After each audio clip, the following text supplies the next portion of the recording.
आप सबका दिल से स्वागत है।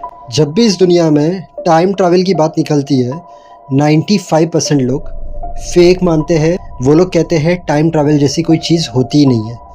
उन 95% में मैं भी आता हूँ। बाकी के जो 5% रहते हैं वो लोग हमेशा कंफ्यूज होते हैं कि क्या होता होगा टाइम ट्रैवल, ऐसी कोई चीज़ होगी इंसान पास्ट में जाए या इंसान फ्यूचर में जा सके।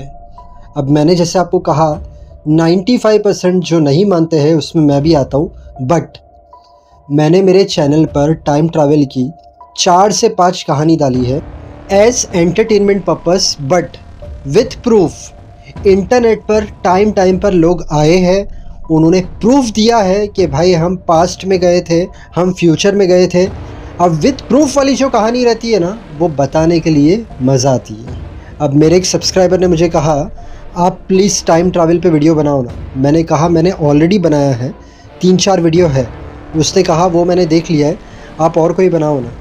उसके बाद मैं इंटरनेट पर गया और रिसर्च करने के बाद मुझे एक कहानी ऐसी मिलती है जो मैंने नहीं डाली और वो एकदम हटके है। अब वो कहानी में क्या है, टाइम मशीन यूज़ करके इंसान फ्यूचर में नहीं गया था। इंसान रात में सोता है और अचानक वो फ्यूचर में पहुंच जाता है। आप बोलोगे ना सपना देख रहा था, नहीं, कुछ और ही चीज़ थी। मैंने स्टोरी पढ़ी, रिसर्च किया उसके ऊपर और उसके बाद मैं प्रेजेंट करता हूँ आपके सामने फ्रेश टाइम ट्रैवलर की स्टोरी। 1921 की बात है। कहानी इंटरेस्टिंग है, इतनी भी मिस मत करना।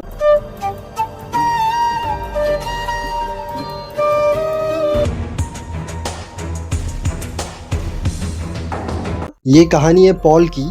पॉल का जन्म होता है स्विट्ज़रलैंड में 1884। बचपन से ही वो सॉफ्ट स्पोकन, शाई और उसका एम क्लियर था कि उसे बड़ा होकर टीचर बनना है, लोगों को गाइड करना है। अब वो बड़ा होता है, उसके साथ एक बहुत अच्छी चीज़ होती है, उसे सच्चा प्यार होता है एक लड़की से। लड़की को भी प्यार होता है पॉल से। पॉल ने उसे लेकर बहुत सारी चीज़ें सोची, पॉल उसे लेकर बहुत सीरियस था, बट लड़की ने उसे छोड़ दिया। जिस दिन से लड़की ने उसे छोड़ा वो अलग ही जोन में चले गया। वो टीचर बना, लोगों को गाइड भी कर रहा था, बट दिल के कोने में वो लड़की थी जो दिल से नहीं निकल रही थी और रात दिन वो उसके बारे में सोचता, बहुत सैड रहता। टीचर है, रोज़ जाता है, लोगों को गाइड करता है, बट अंदर ही अंदर वो बहुत इमोशनल हो गया था, बहुत सैड हो गया था। आहिस्ते आहिस्ते वो डिप्रेशन में जा रहा था, उसकी हेल्थ पर इफ़ेक्ट हो रहा था। अब कोई चीज़ को अगर हम हद से ज़्यादा सोचते, कोई चीज़ को हद से ज़्यादा सोचकर हम दुखी होते तो डेफिनेटली हमारी हेल्थ ख़राब होगी। इसके साथ भी यही हुआ। ये रात दिन यही सोच रहा था कि काश मुझे मेरी गर्लफ्रेंड मिल जाए। गर्लफ्रेंड तो नहीं मिली, बट इससे एक बीमारी मिल गई। बीमारी का नाम था नार्कोलेप्सी। अब ये एक ब्रेन प्रॉब्लम थी। इसके अंदर अगर इंसान सो गया तो कभी उठता है वो 8 दिन के बाद, कभी 1 साल, कभी 4 साल।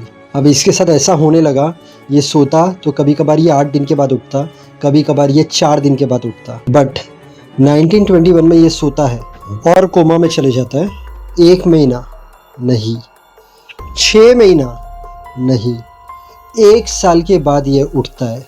1921 में ये कोमा में गया था, 1922 में ये उठता है कोमा से और उठने के साथ एकदम शॉक हो जाता है, सरप्राइज हो जाता है, क्योंकि कोमा के अंदर उसने स्ट्रेंज चीज़ें देखी थी।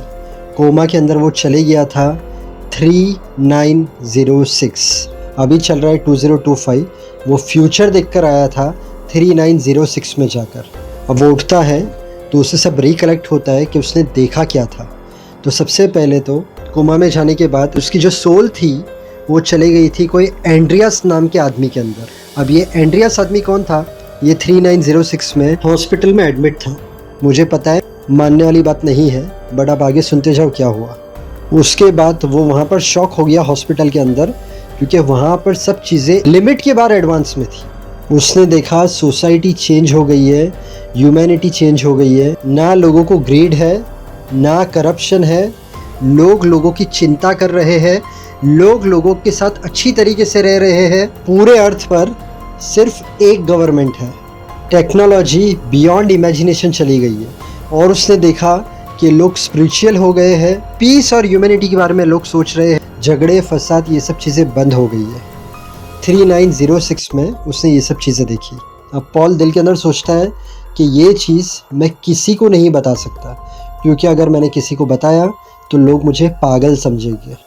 पॉल राइटर नहीं था, बट पॉल ने क्या किया, बुक में लिखना शुरू किया जो चीज़ उसने देखी थी। पॉल चाहता तो फेम पा सकता, पॉल चाहता तो लोगों को बता सकता, लोगों की नज़र में आ जाता, वो डिबेट होती, बट उसने किसी को कुछ नहीं बताया, ना ही वो चीज़ से उसने कभी पैसे कमाने की कोशिश की। बस वो बुक के अंदर लिखते गया जो चीज़ें उसने देखी है। अब टाइम बीत रहा था, पॉल की तबीयत ख़राब हो रही थी। पॉल के डॉक्टर ने कहा कि आप एक काम करिए, ये कंट्री को छोड़कर दूसरी कंट्री में जाइए जहाँ पर यहाँ की जितनी ठंड ना हो। पॉल चले गया ग्रीस, वहाँ पर उसने पढ़ाना शुरू किया। अब वहाँ पर उसे एक स्टूडेंट मिलता है जिसका नाम था जॉर्ज। पॉल का और उसका रिश्ता टीचर और स्टूडेंट का तो था, बट फ्रेंड का भी था। पढ़ाने के बाद पॉल उससे काफ़ी टाइम बात करता। पॉल के दिमाग के अंदर आया, क्यों ना मैं जॉर्ज को मेरी डायरी दे दूँ जिसके अंदर मैंने सब चीज़ें लिखी है। उसे जॉर्ज के ऊपर पूरा ट्रस्ट था कि ये मेरा जो सीक्रेट है ये इसके पास रहेगा तो कोई इशू नहीं है। अब पॉल की हेल्थ ख़राब होने लगी तो पॉल ने डिसीज़न लिया कि वो स्विट्ज़रलैंड रिटर्न हो जाए।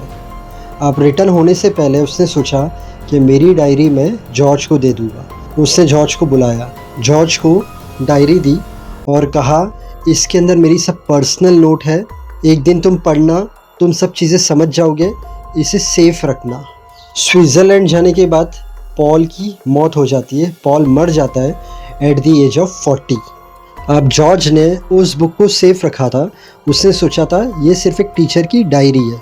अब एक दिन उसे क्यूरियोसिटी होती है और वो बुक को खोलता है। बुक खोलते ही उसे रियलाइज़ होता है कि ये तो पॉल की रियल स्टोरी है। जब वो बुक के पेपर को टर्न कर रहा था तो वो शॉक होते जा रहा था, क्योंकि उसके अंदर पॉल ने लिखा था 3906 और उसने एक एक करके सब बात बताई थी जो चीज़ वो वहाँ पर देख कर आया था। जॉर्ज पढ़ता है कि 3906 में पूरे अर्थ पर सिर्फ एक ही गवर्नमेंट होगी, ना बॉर्डर ना सेपरेट नेशन, एक ही गवर्नमेंट होगी, वो पूरे वर्ल्ड को हैंडल करेगी, पूरे अर्थ को हैंडल करेगी। 3906 तक इंसान ये समझ जाएगा कि वॉर से सिर्फ नुकसान ही होता है, तो वर्ल्ड वॉर वगैरह कुछ नहीं होगा। पॉपुलेशन बहुत कम हो जाएगा, बैलेंस हो जाएगा, टेक्नोलॉजी बढ़ जाएगी, बट टेक्नोलॉजी बढ़ने के बाद ग्रीड ख़त्म हो जाएगी, टेक्नोलॉजी लोगों के काम में भी आएगी और उसके दाम भी कम लगाए जाएंगे। एजुकेशन का अलग सिस्टम आएगा, बच्चों को सिखाया जाएगा हैप्पीनेस कितनी ज़रूरी है, खुश कैसे रहना चाहिए, पीस कितना ज़रूरी है, लोगों की रिस्पेक्ट करना कितना ज़रूरी है। उसने डायरी के अंदर देखा करप्शन ख़त्म हो जाएगा, हेल्दी एनवायरनमेंट रहेगा, प्रेयर्स की तरफ लोग ज़्यादा ध्यान देंगे, गुड डीड्स की तरफ लोग ज़्यादा ध्यान देंगे। उसने ये भी पढ़ा, पॉल ने सिर्फ 1 साल वहाँ पर बिताया था, तो उसने सिर्फ उस साल के बारे में ही चीज़ें देखी। इसका मतलब ये है कि कोरोना जैसे आया था तो वो कोरोना के साल में नहीं गया था, वो गया था 3906। तो 3906 का जो साल था सिर्फ वो देख कर आया था, तो उसने सिर्फ 3906 वो 1 साल में जो देखा वो लिखा। बस जॉर्ज समझ गया कि मेरे जो टीचर थे वो ऑर्डिनरी इंसान नहीं थे, उन्होंने फ्यूचर देखा और फ्यूचर में बहुत अच्छी चीज़ें देखी।